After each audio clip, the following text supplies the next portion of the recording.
You see, Stanley, I've been reflecting on the Stanley Parable and about how roundly disappointing this ultra-deluxe version has turned out to be. The original Stanley Parable was a landmark, and any new content for it should live up to that legacy. So forget this ultra-deluxe nonsense. I say we take it one step even further. Which is why I'm very proud to announce for the first time ever, the Stanley Parable 2.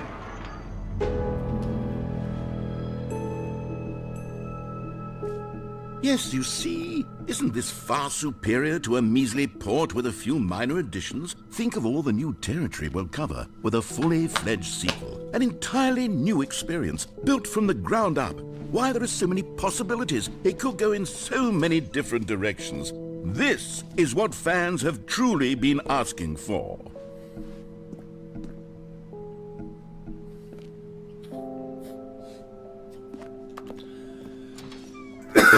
To be clear, I haven't quite nailed down what exactly the Stanley Parable 2 is going to be, but let's take a look at some of the features I've been developing for it.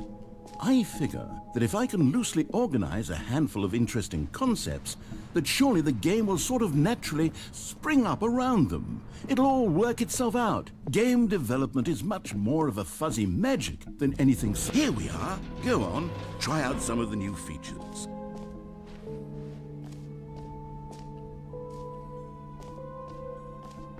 For the Stanley Parable 2, I asked myself, what do players really want? And of course, the first and most obvious answer is that they want to be individually recognized and validated as people. So with that in mind, sorry, I should have clarified. Right now, the button only says the name Jim. But of course, in the final game, this button will say your name, whatever name that is. Here, let's have you role-play as Jim to really simulate the full experience of this feature. Just play along. I promise you'll love it. Okay, here we go. Let's take a deep breath, clear your mind, forget whoever you are, and simply become a person named Jim. I want you to imagine yourself living as Jim, sleeping and waking as Jim, falling in love and being heartbroken as Jim, seizing all of the world's possibilities as Jim, and as Jim watching your dreams crumble into dust. Do you feel it deeply? Are you really, truly Jim right now? If so, then please step forward and press the button. Jim. Yes! You see? What a thrill! What a rush! That was you! The button described you. Do it again. Do it again. Jim. Ooh, it hits even harder the second time. If this were the only new feature in the Stanley Parable 2, it would still be worth the money. Let's take a break from the Jim button. I'm too emotionally drained from all of this personal validation. I suppose I could allow only people named Jim to play the Stanley Parable 2. That would actually save me the work of finishing this feature.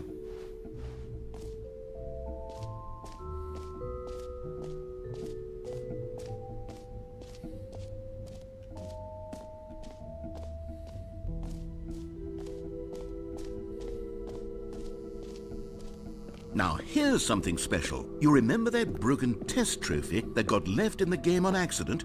Well, I'm developing a technology to simply give you the trophy. Yes, you see, okay, perhaps I should have clarified. This is technology that will exist. Right now, the trophy is still fully broken. I'm not a wizard, Stanley, but I guarantee it will be fixed in the sequel to at last satisfy the hordes of ravenous fans all over the world who have been uproariously demanding this feature. Gamers, we hear you, and I promise it will happen.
What else? What other exhibits haven't we seen yet? You know what, Stanley? I actually think the jump circle was a pretty good idea. I'd like to hang on to that for the sequel.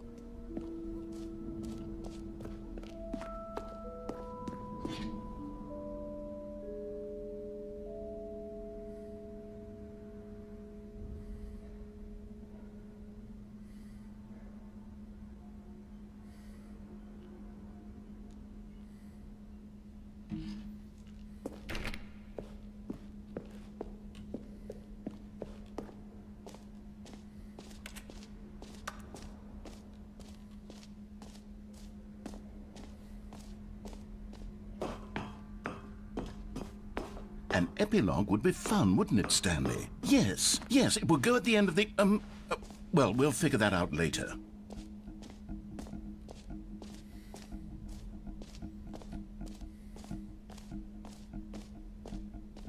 Okay, I'll be honest, I haven't yet decided on this one.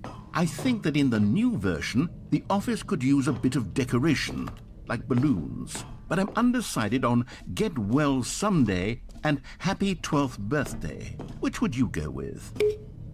You know, sometimes when you solicit another person's opinion, it makes you realize that you knew which one you actually really wanted all along.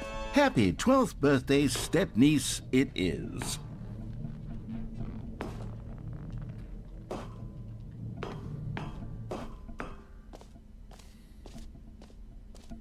Or actually, maybe I should have gone with... No, I've made my decision. We're moving on.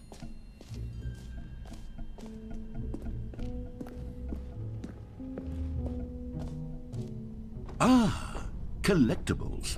Now it's a real video game. In the Stanley Parable 2, you'll run around gathering up these miniature Stanley figurines. And what's truly innovative is that there will be no reward for collecting all of them. I don't want to stifle the intrinsic joy of watching a number go up. You simply collect all of them, and then you move the hell on with your unremarkable life.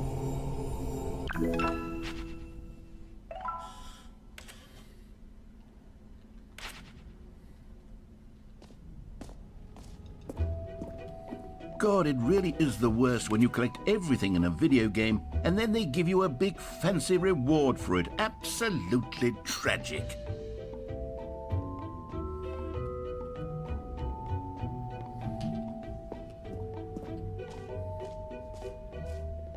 Calling it the Stanley Parable 2 is just so much catchier than Ultra Deluxe, don't you think?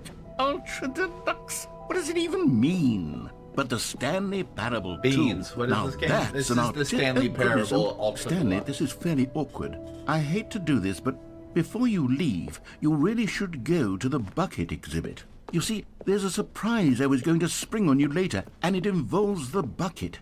And I really do hate to break the illusion, but it's important that you go see the bucket, okay? All right, I'll get out of your hair now.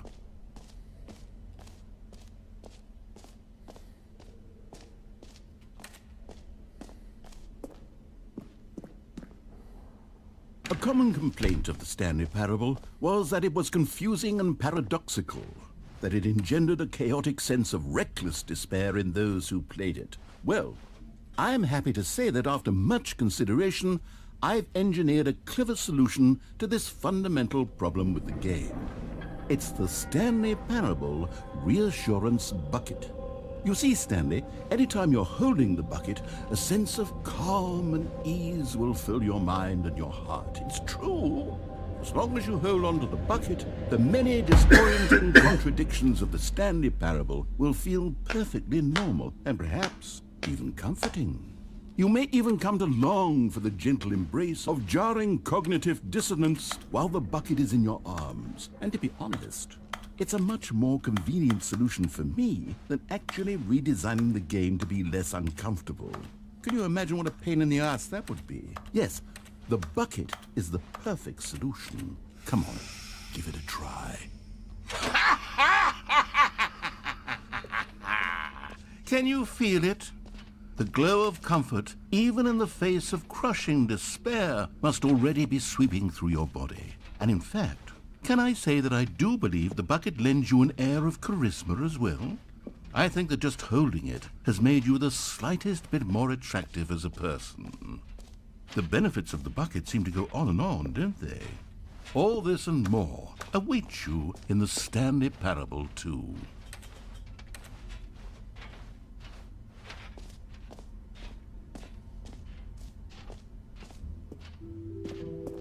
Does anyone give out awards for most enjoyable bucket in a video game? That really should be an award if it isn't already.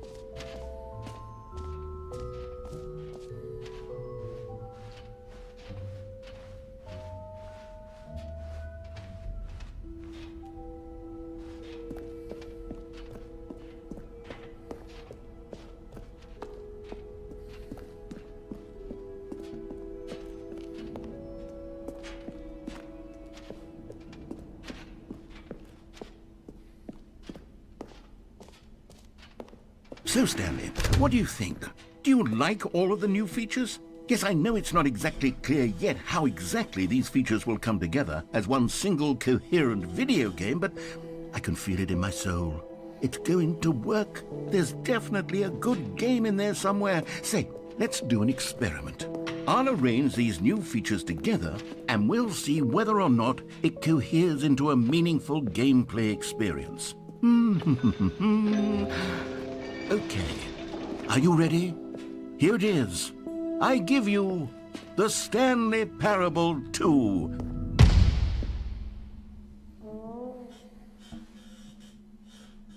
I mean, there's potential here, right? It's sort of... Okay, never mind. Hold on, let me do a different arrangement. Okay, yes, this is much better. I feel good about this. Here we go. Version 2. Who am I kidding, Stanley? This isn't a coherent video game at all. It's a lot of gags. And I do very much enjoy creating gags, but they don't add up to anything. I wanted more than anything to create a sequel that would capture all the magic of the first game. I wanted fans to love it. No matter how good these gags are, they won't stand on their own. They would need the structure and the gameplay of the original. Wait, maybe that's it. I can take the original Stanley Parable and simply, well, insert a few of my new features into it. Tastefully, of course. With respect. With care for the vision and integrity of the original game. Would it possibly work? I suppose it could. But it would need a really, really tremendous title screen. A title screen that says with bold and uncompromising conviction, "This is the Stanley Parable 2." Let me see if I can whip something up. All right, perfect. Go ahead. Take a look. Go ahead. Take a look.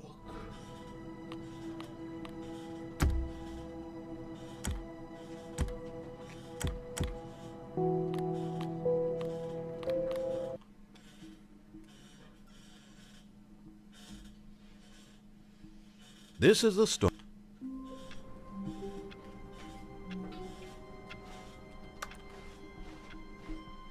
All of his co-workers were gone. What could it mean? Stanley decided to go to the meeting room. Perhaps he had simply missed a memo. No matter how hard Stanley looked, he couldn't find a trace of his co-workers.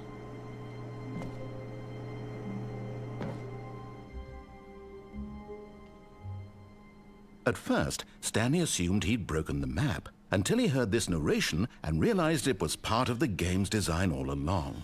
He then praised the game for its insightful and witty commentary into the nature of video game structure and its examination of structural narrative tropes.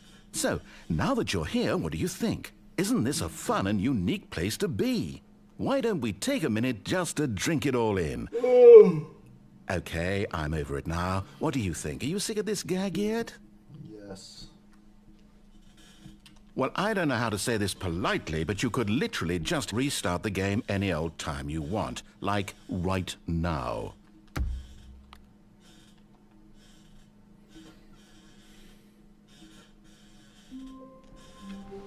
All of his co-workers were gone. What could it mean? Stanley decided to go to the meeting room. Perhaps he had simply missed it. When Stanley came to a set of 2 open doors, this was not the correct way to the meeting room, and Stanley knew it perfectly well. Perhaps he wanted to stop by the employee lounge first, just to admire it. It was okay.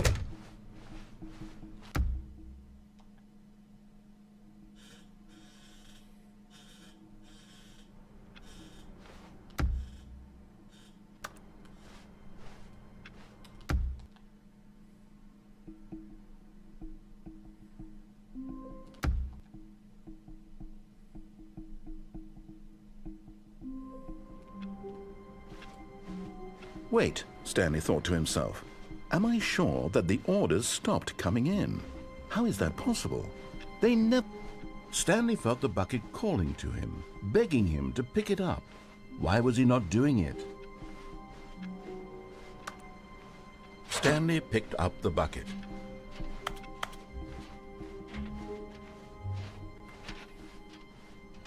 Stanley clutched the bucket tightly to his chest and entered the door on his left. Still no one was here. Stanley needed the bucket's warmth and comfort now more than ever. Perhaps his boss's office was where he'd find answers. Oh, Stanley, can you feel it? The broom closet. It wants the bucket. You can feel that, can't you? The aura of jealousy. It's as clear as day. This broom closet believes it deserves the bucket. I can really feel it now. It's a bucket. It belongs in a broom closet. That's what the broom closet is trying to say here. It's supposed to go with the other cleaning supplies. Good for you, Stanley. Don't give in. Don't hand over the bucket. I know how hard it must be, given the pressure that the broom closet is putting on your shoulders right now, but you have to be strong. This is your bucket. This is your companion and lifelong friend. You can't hand it over. No. We're getting into name-calling now, it seems. Is this how low the broom closet has sunk, that it has to resort to this stream of petty insults simply in order to get you to hand over the bucket? Stanley, I never liked this broom closet for a variety of reasons, but even this is worse than I had imagined. And wait, now the broom closet has the gall to imply that you and the bucket are not truly deep and lasting friends? That your relationship is purely superficial and convenient? That your life is so banal and meaningless that you'd feel the same sort of kinship towards any inanimate object which happened to lay in your path in an even partially enticing manner? Well, I've never. Go on, Stanley. Lay into it. Really tell the broom closet off for its demeaning comments. Expand on the wide variety of experiences you and the bucket have shared together. Go through each of them point by point. Share your journal entries detailing the rich emotional landscape of your feelings for the bucket as they have changed and evolved over the years. Coming to a staircase. Alright, guys. That was Stanley's Parable. It was fun. It was alright. Hope you guys enjoyed. I'll see you guys in the next one. Peace.